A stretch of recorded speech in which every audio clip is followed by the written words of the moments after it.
in collaborazione con FNP CISL Udine.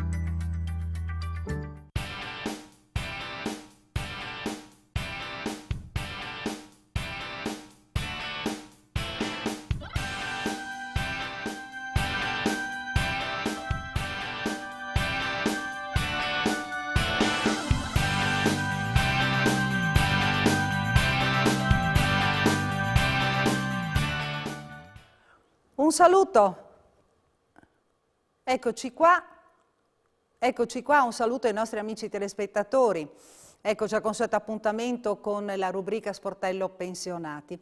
Oggi mi sento un po' da sola qui in studio, abbiamo raggiunto le persone che generalmente vengono qui nei nostri studi, le abbiamo raggiunte via Skype. Salutiamo Liliana della Rovere, dell'FNP CISL di Udine, Ennio Tognutti, sempre dell'FNP CISL di Udine. Mi avete abbandonata? Mi avete lasciata sola qui in studio? Come state intanto?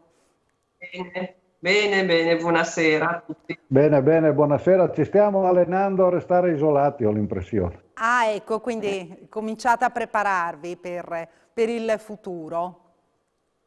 Cominciate a prepararvi, no? Sì. In questo momento bisogna preoccuparsi. Che sono in arrivo, no? Nuove, cioè un'altra volta delle restrizioni abbastanza importanti, quindi meglio così. Allora, io direi di cominciare questa trasmissione parlando del prossimo cambio al vertice della CISL nazionale. Praticamente il nome che si sente fare, il nome che circola, no? È che praticamente si parla di Sbarra, sostituirà la Furlan. E ormai è fatta. Ormai è fatta?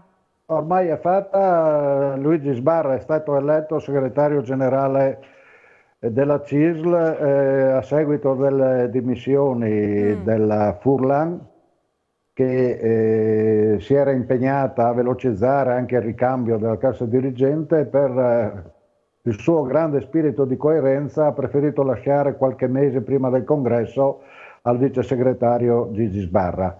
Il Consiglio generale di oggi ha accolto le sue dimissioni e eletto Luigi Sbarra. Quindi notizia fresca, praticamente di giornata in sostanza. Sì, è di giornata.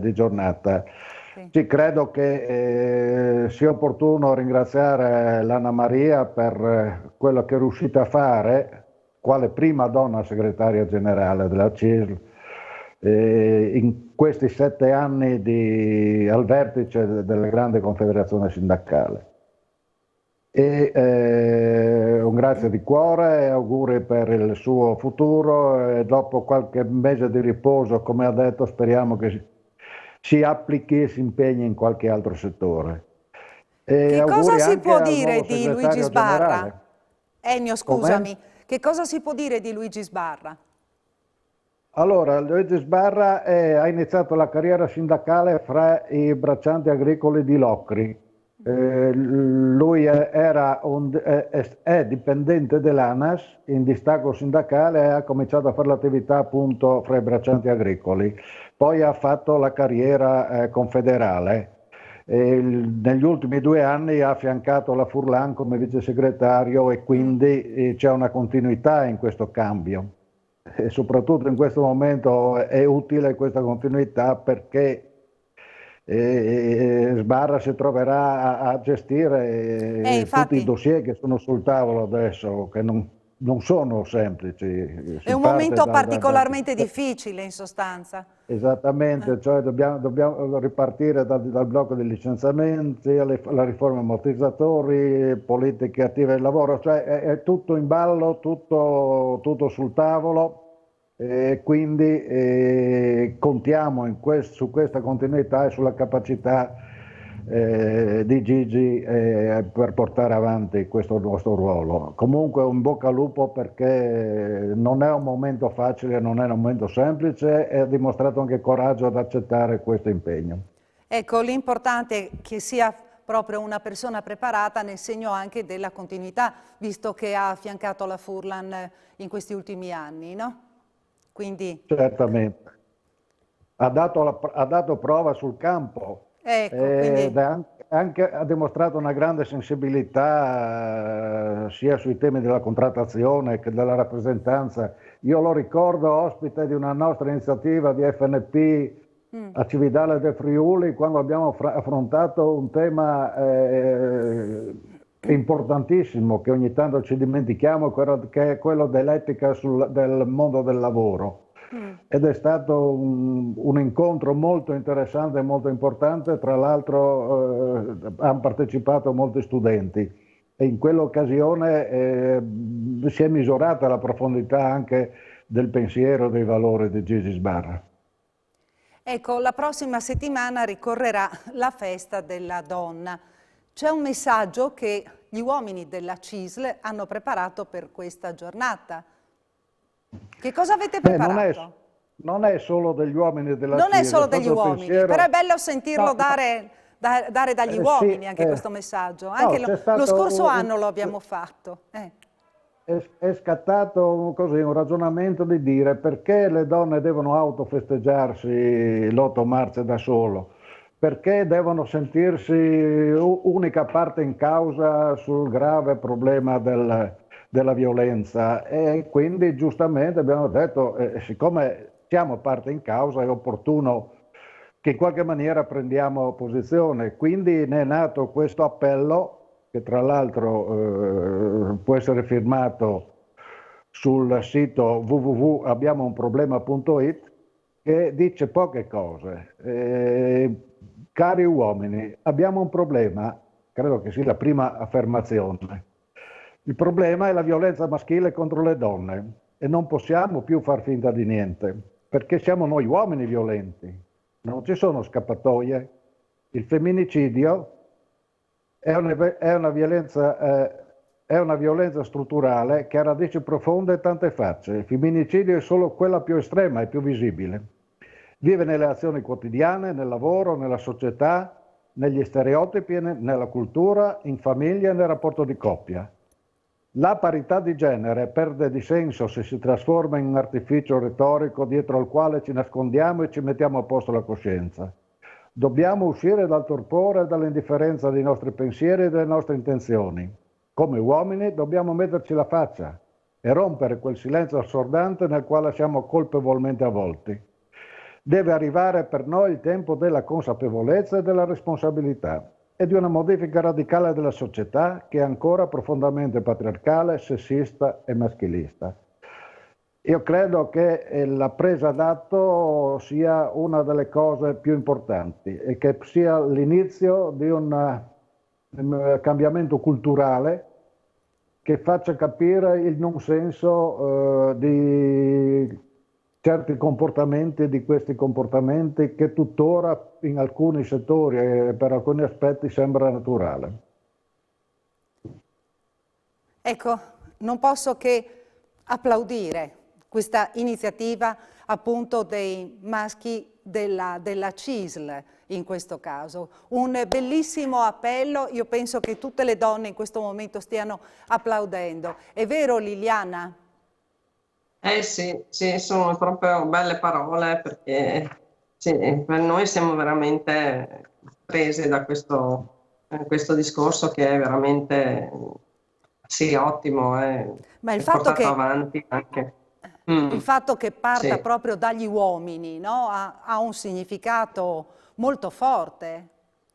Importante, sì, veramente importante, soprattutto se l'importante è che lo ascoltino tutti e quindi che si possa anche avere un inizio a questa attenzione, diciamo. Bene, io a questo punto, se siete d'accordo, lancerei il via alle telefonate e ai messaggi, se siete d'accordo. Possiamo andare? Posso dare l'ok? Sì, sì. Okay. Allora, ricordo ai nostri amici telespettatori 393 186 1551 per i messaggi e 0432 573517 per telefonare e parlare direttamente con i nostri ospiti. Mentre arrivano le telefonate, io vorrei parlare con Liliana del nuovo assegno familiare, dell'assegno unico, quindi predisporre l'ISEE. Qui dovremmo avere anche una slide. Sì. Sì, in pratica con il mese di luglio dovrebbe partire questo assegno unico, un assegno familiare unico, e quindi tutte le persone che saranno interessate dovranno premunirsi dell'ISEE corrente per poter fare la domanda, ma uniformerà diverse cose perché verrà esteso, diciamo, anche per quello che riguarda il 7° mese di gravidanza, e quindi viene esteso ai figli fino a 21 anni, che prima era fino a 18, interesserà tutti i settori, dai lavoratori dipendenti, autonomi, anche i liberi professionisti e anche alle altre persone che hanno incapienza, quindi che non lavorano. I genitori quindi avranno la possibilità di chiederlo e potranno averlo in forma diretta, eventualmente se mettono giù tutti i dati del pagamento, possono avere diciamo, un credito d'imposta che potrà usufruire al momento del 730, quando sarà la dichiarazione dei redditi.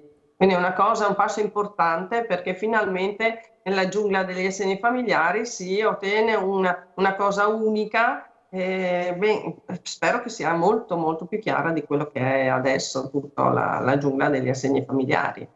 Questo è interessante, diciamo. Per attivarlo, quindi è opportuno che prima possibile prendano appuntamento presso il CAF per predisporre l'ISEE, perché chiaramente negli ultimi momenti e negli ultimi giorni sarà impossibile soddisfare tutti. E incominciare a predisporre questa documentazione per tempo. Lo diciamo sempre in ogni trasmissione, no? Che c'è questo problema, bisogna prenotare per tempo, perché le richieste sono tante e avete file, no, di persone. Sì, quello sì, perché se veramente tra una cosa e l'altra, perché dico, ci saranno anche, adesso in questo momento sono i RED che battono tanto, quindi è quello interessato per tutti i pensionati che hanno da presentare il RED entro il 31 marzo, quindi sono pieni tutti gli appuntamenti per il mese di marzo. Dopo seguirà anche il 730, tutto quanto. Per ogni cosa però ci vuole l'ISEE. Abbiamo una telefonata pronta. Chi c'è in linea? Pronto? Buonasera, con chi parliamo? Mario da Udine. Sì, non ho capito bene, mi può ripetere per favore? Mario da Udine. Marco da Udine, buonasera signor Marco, prego. Buonasera, io ho fatto il 2 gennaio 60 anni di matrimonio. Sì. E domani devo andare a fare la vaccina a Cittafiera. A gennaio io ho una pensione di 685 euro. A gennaio mi è arrivato 7 euro in più. Pensavo che a febbraio avessi i 7 euro in più ogni mese, e poi ho finito, sono ritornati i vecchi. Come mai? Come mai? Lei sperava di avere questi 7 Grazie, buonasera a voi.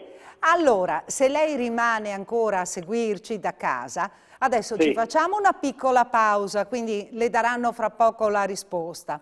Dobbiamo andare in pubblicità e poi le daranno una risposta, va bene? La ringrazio moltissimo. Salve. Grazie per aver chiamato, buonasera, Grazie. buonasera. Piccola pausa, ci sentiamo tra poco con la risposta.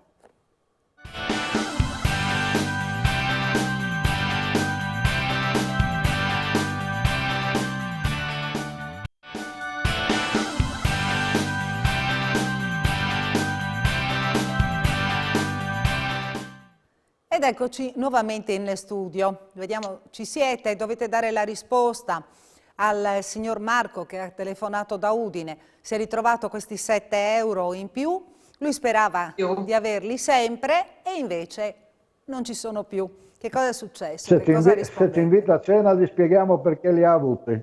Ecco, prima spieghiamo perché.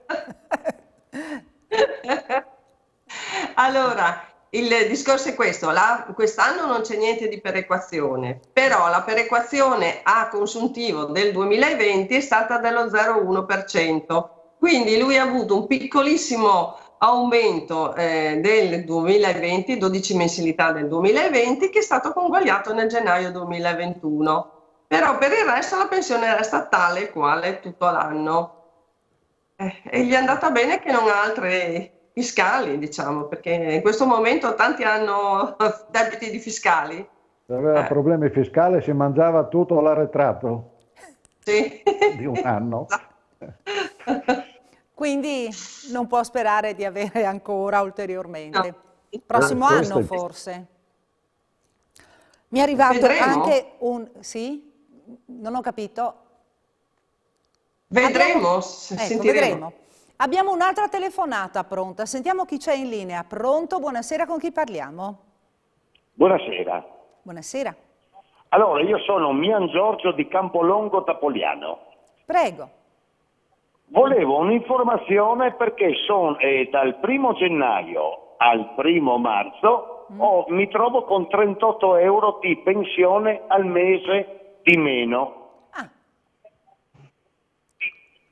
Vorrei sapere il motivo perché ho provato a telefonare all'INPS a Cervignano e mi risponde Roma, anzi, Non le rispondono. per 2 giorni ho provato nessuno. sì. Ecco.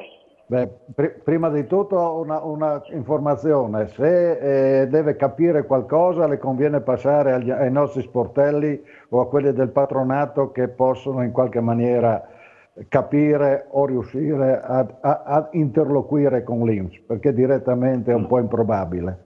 L'altra informazione è che, come l'ultima volta che c'ero dicevo che si è aperto con l'INPS una contrattazione per mettere i pensionati in condizione di sapere quello che gli succede sulla pensione, la soluzione sarà che verrà attivata una mail con cui i pensionati saranno informati sulle variazioni. Questo in linea generale. Sullo specifico Liliana è più brava a spiegarle. Ecco. Sì, è molto Liliana. semplice. Sì, è semplice la cosa. Praticamente prima avevamo l'IRPEF che era distribuita lungo il corso dell'anno e nella 13ª si pagava più IRPEF. Adesso l'IRPEF della 13ª, quindi l'IRPEF di tutto l'anno, viene distribuito su tutti i mesi. Quindi si trova qualcosina di più, però nella 13ª se la troverà uguale a tutti gli altri mesi. Quindi è aumentata mensilmente, però a dicembre avrà la mensilità doppia. Ecco, Non ha so sentito? se sono stata chiara. Allora, Comunque, io ho capito questo. nel più e nel meno ci sono problemi di conguagli fiscali, vuoi per l'IRPEF, vuoi per le addizionali regionali e comunali. Quindi il meccanismo della non informazione crea questi problemi. Tra l'altro automaticamente, se ci sono da recuperare delle somme, sono state recuperate a rate e quindi lei si trova ripetuta la cifra in meno. Evidentemente è esclusivamente un problema di informazione. Se lei avesse l'informazione l'avrebbe capito il meccanismo. Però le consiglio, passi o uno sportello FNP di pensionati, a Cervignano lo trova, oppure al patronato, a Cervignano trova sempre il patronato, sempre nella sede CISL lì in piazza. Sì, vicino alla piazza, ho capito. Certo. Va bene, vi ringrazio, grazie. Prego. Grazie a Arrivederci. lei, grazie a lei per aver chiamato. Qui intanto è arrivato un messaggio, volevo fare una domanda al signor Toniutti. Perché in Italia c'è un prelievo fiscale così elevato sulle pensioni rispetto agli altri paesi dell'Unione Europea? Non sarebbe ora di rendere questo prelievo più vicino agli standard d'Europa? Come la pensa? Ennio, a te. Io la penso in maniera molto semplice. So benissimo che la ritenuta media sulle pensioni in Europa è del 4% contro il nostro 27, 26, 27. Quindi puoi immaginare se non sono d'accordo con il signore. Tanto più che noi come pensionati non abbiamo neanche allineato le detrazioni come il lavoro dipendente, perché i lavoratori dipendenti hanno avuto un intervento di riduzione dell'imposizione per ridurre il cuneo fiscale, però ai pensionati non è stato fatto neanche questo, quindi paghiamo addirittura più dei lavoratori dipendenti.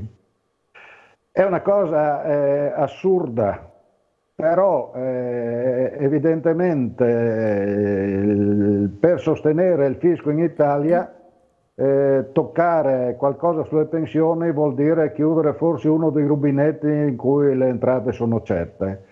E quindi la revisione e la riforma fiscale non solo è necessaria, ormai è ineludibile. Bisogna che in qualche modo ci sia un assestamento e un allineamento anche sul fisco. È chiaro che ridurre il fisco o portare la ritenuta fiscale sulle pensioni come in Europa sarebbe un notevole aumento del potere d'acquisto dei pensionati. Sentiamo chi c'è in linea adesso. Pronto, con chi parliamo? Buonasera.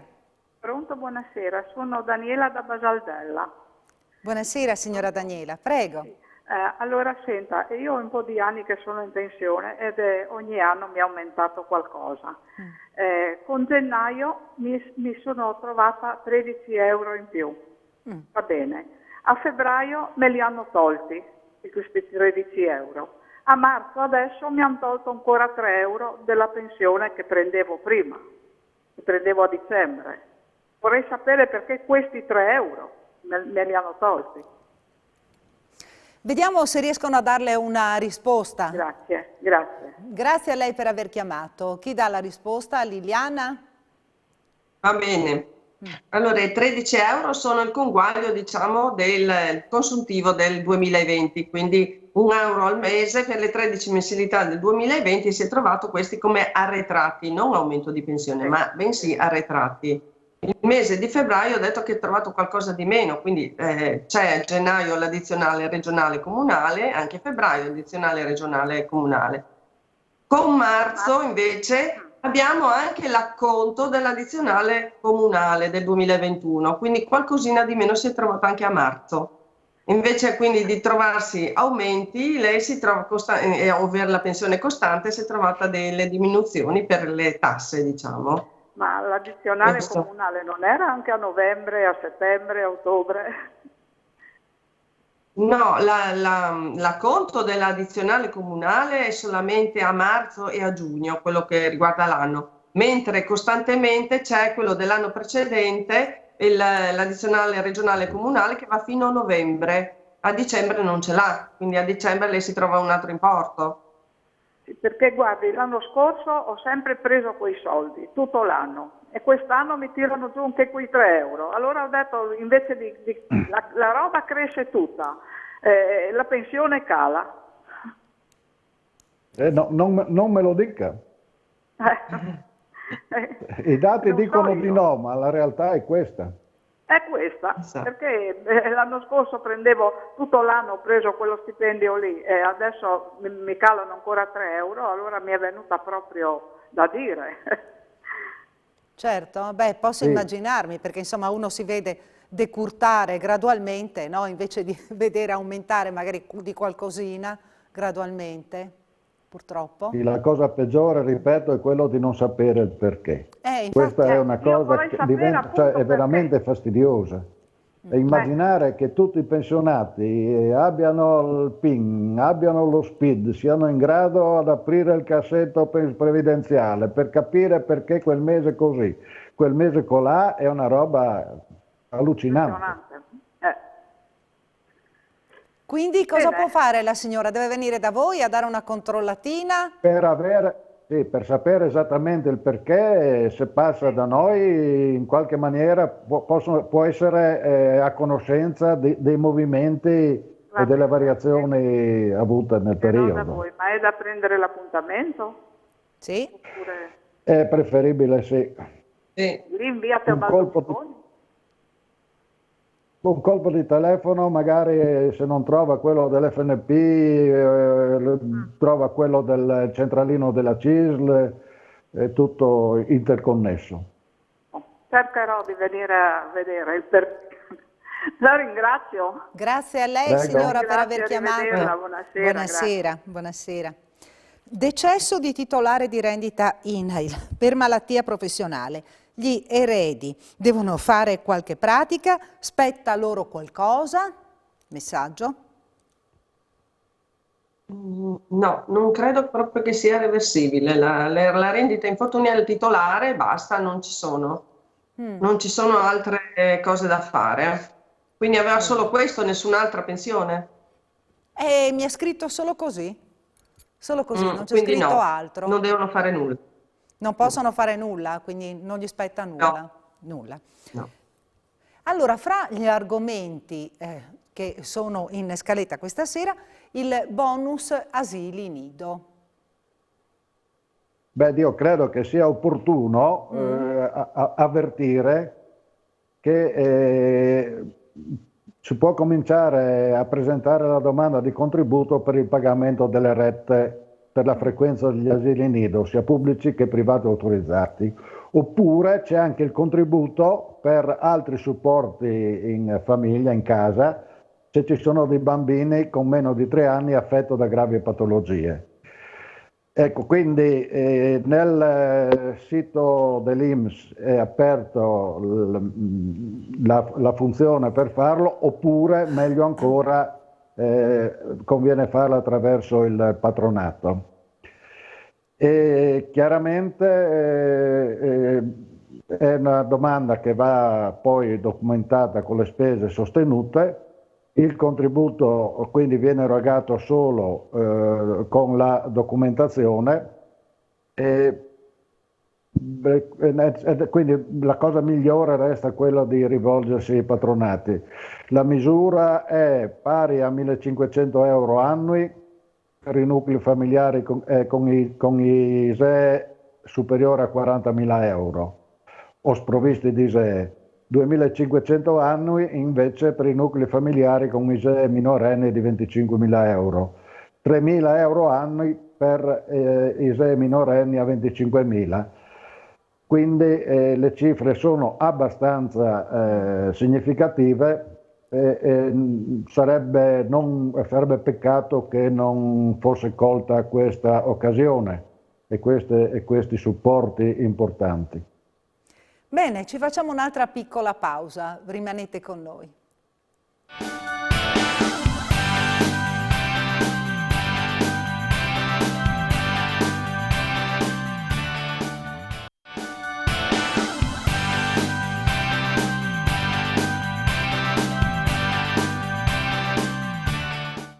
Apriamo quest'ultima parte di trasmissione con una telefonata. Sentiamo chi c'è in linea. Pronto? Buonasera. Salve, buonasera. Buonasera. Con chi parliamo? Io sono la signora Mimosa. Sì, prego. Io avrei una domanda da farvi. Visto che io sto in convivenza con mio compagno da lunga data, 18 anni, però lui è pensionato e io ancora no. Lui è separato legalmente, non divorzio. Caso della morte, facciamo cornapeste. Io come compagna ho diritto di percepire reversibilità della pensione? Adesso sentiamo. Non credo, no? Non credo. No, perché non ha nessun legame ufficiale, non c'è niente, non c'è nessuna unione. Lui ha diritto eventualmente alla reversibilità della moglie, anche se è separato legalmente. Quindi se la moglie ha titolo a avere la pensione o è pensionata, lui avrà diritto alla reversibilità, ma altrimenti no, e anche viceversa. Se lui muore, ha diritto alla reversibilità, ma lei niente. Come, signora? No, la percepisce come diritto la sua ex moglie. Esattamente. Sì, esatto. Ok, ho capito, grazie mille. Anche perché ci vuole questo riconoscimento, no? Anche nelle unioni civili bisogna fare, no? Bisogna preparare un documento. Non sono mai espliciti quelli del comune su certi diritti dei noi conviventi, anche se non possiamo fare il matrimonio, cause legali, robe vari. Però siamo arrivati a un certo punto da pensare anche a queste robe qua. Ma lui potrebbe fare un atto notarile da un notaio, una cosa del genere, no? Signora, la prima cosa che deve fare è trasformare la separazione in divorzio, la prima cosa. Poi qualche soluzione viene fuori, però la prima è quella. Perché finché esiste il rapporto di matrimonio... E il discorso è del divorzio, che la sua ex moglie non accetta di fare Quindi è il una patto del divorzio, situazione diciamo. che così com'è non ha soluzioni in altro senso, cioè in altro modo. Ho capito. Va bene, vi ringrazio. Grazie a lei per aver chiamato, Buona buonasera. serata. Vorrei sapere questo messaggio, se i 3 euro che mi sono stati detratti questo mese verranno detratti anche per i successivi mesi. Grazie, buonasera. Quindi un'altra persona col problema dei 3 euro in meno. Quindi questo che riguarda sempre l'addizionale comunale, quindi sì, proseguiranno nei prossimi mesi per 11 mensilità in totale. Esattamente. Quindi continuerà a percepire sempre questi 3 euro in meno. Sì. Salvo che il comune non elimini il prelievo per l'addizionale.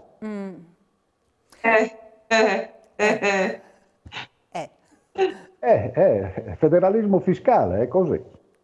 È così. Che mi dite, scusate, anche del bonus sociale su luce, gas e acqua?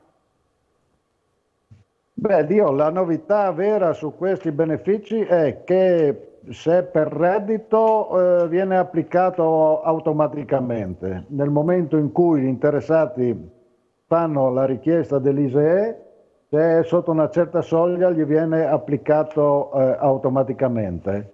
Quindi non c'è bisogno di stare a fare la domanda.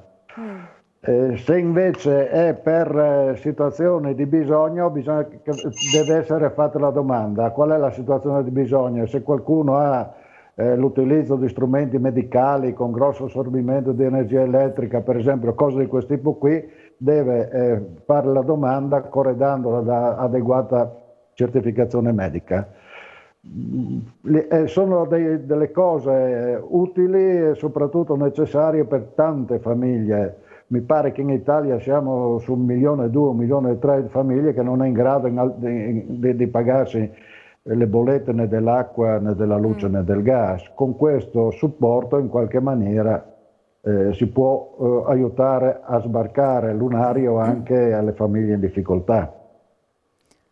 Ecco, abbiamo pochi minuti, dobbiamo fra 3 minuti chiudere la trasmissione. Ci sono delle scadenze chiaramente di cui parlare, la cassa integrazione Covid, però questo è un argomento particolarmente vasto, l'abbiamo affrontato anche nel corso delle scorse settimane. I recuperi INPS. Ma prima di tutto va ricordato che la scadenza per la domanda della cassa integrazione Covid fino a dicembre è stata prorogata fino al 31 marzo, quindi chi non ha fatto domanda prima è ancora in tempo a farlo. Ecco, poi per quanto riguarda i recuperi INPS invece? Sì, quindi sono partiti per tutti quelli che avevano delle rilevanze, quindi sono stati fatti gli accertamenti dei debiti, quindi per quello che riguarda magari le reversibilità con redditi che superano, per quello che riguarda magari le integrazioni al minimo, hanno fatto il ricalcolo e quindi sono partiti già da gennaio per quello che riguarda la previdenza pubblica, e quindi adesso dovrebbero aver ricevuto anche le lettere, perché danno la comunicazione scritta per raccomandata che c'è questo debito e viene recuperato rateizzalmente. Poi dopo possono parlare anche con la... Il limite per recupero è stato portato al 31 dicembre, quindi è stato allungato il tempo di recupero. Poi la novità che c'è nel decreto mille proroghe è che la restituzione delle somme è al netto del prelievo fiscale subito, diversamente dal pregresso, quindi uno restituisce il netto che ha avuto. Ecco, e per quanto riguarda la commissione gravosità per le occupazioni? Ma diciamo che anche quelle sono le famose commissioni che dovevano dare una mano nella revisione del sistema previdenziale. È stato prorogato il termine di lavori di 1 anno e quindi si spera che continuino a lavorare per, da un lato, aumentare o ridefinire le gravosità delle occupazioni, aggiungendo alle 17 che ci sono, dall'altro la divisione della spesa fra materia previdenziale e assistenziale che dà il quadro esatto, può dare il quadro esatto di quello che costa la previdenza e di quello che è l'assistenza, e quindi permette di ragionare meglio sul sistema, sulla tenuta del sistema previdenziale. Sono degli atti rilevanti per poter andare avanti sulla riforma previdenziale, sulla revisione che diventa sempre più urgente, visto che fra poco i pensionati saranno completamente in regime contributivo, in cui possono venire fuori dei buchi pericolosi se non si conoscono bene le situazioni e se non si sanano per tempo. Bene, siamo giunti al termine della trasmissione, non posso fare altro che salutare velocemente Liliana Della Rovere e Ennio Tognuti, entrambi dell'FNP CISL di Udine, per dare la linea al telegiornale. Grazie per essere stati con noi, ci vediamo la prossima settimana, sempre alle 18:15 con Sportello Pensionati di mercoledì. Arrivederci. Arrivederci e buona serata. Buonasera.